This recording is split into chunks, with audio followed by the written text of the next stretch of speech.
Hello, this is OT8, Assisting Counsel at Civil Trials.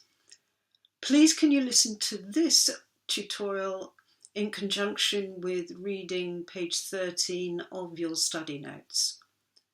Your job at court is to assist counsel, but also and fundamentally and at all times to practice client care. We must not forget the reason why we're there.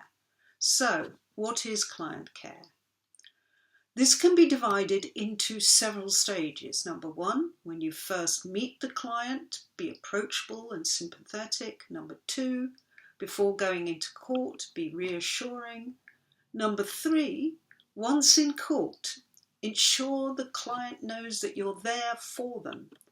And if they need to speak to you or comment on anything, you need to be attentive.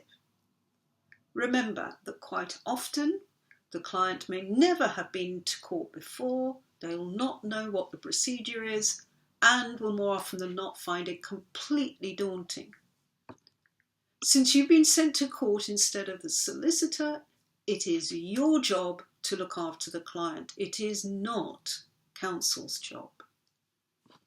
So, what if counsel asks you to retrieve something from the file?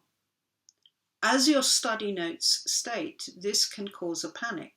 In fact, this is exactly what happened to me on my first court case, if you like. It was the summer break after the first year of my degree, and I got a job with a criminal law firm. I was asked to go to court to assist counsel at the Old Bailey, which is the central criminal court for high-profile criminal cases.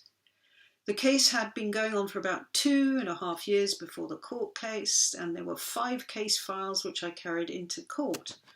No one had ever taught me how to take notes in court, so I just used my common sense. And I was so intensively concentrating, and I was seemingly doing all right and keeping up, when out of the blue my counsel, who had been addressing the court, suddenly turned round to me and asked for the statement.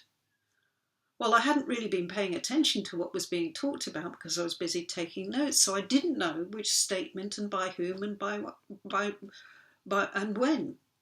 And I tried, obviously, in vain to look like I was searching for it in the file, but of course I didn't find it. Partly because I didn't even know what a statement looked like. My counsel asked me for it 3 times, and I was so embarrassed I couldn't comply. I felt really bad and thought it would destroy my career. The moral of the story is to be aware of the content of the case file and how it is compiled. In actual fact, solicitors will, if the case lasts about a day or more, compile a trial bundle. See your study notes. And this makes life easier to refer to documents in court. Going into court may, of course, be a little daunting for you too, if you've not had much experience. That's why on page 11 of your course material, there's a little diagram of an open court. And please can you read and complete the action on page 14 of your study notes and pause this online tutorial while you consider where you and others will be sitting.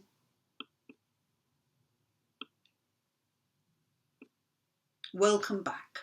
So, the answer as to where you will be sitting as the paralegal is either going to be 7 or 8.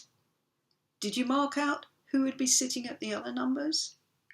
Number 1, of course, would be the judge. Hopefully you didn't pick this number yet, maybe something to aspire to. Number 2 and 3 will be the judge's clerk and the stenographer.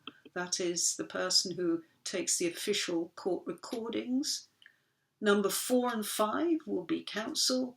Number 6 and 9 will be the clients.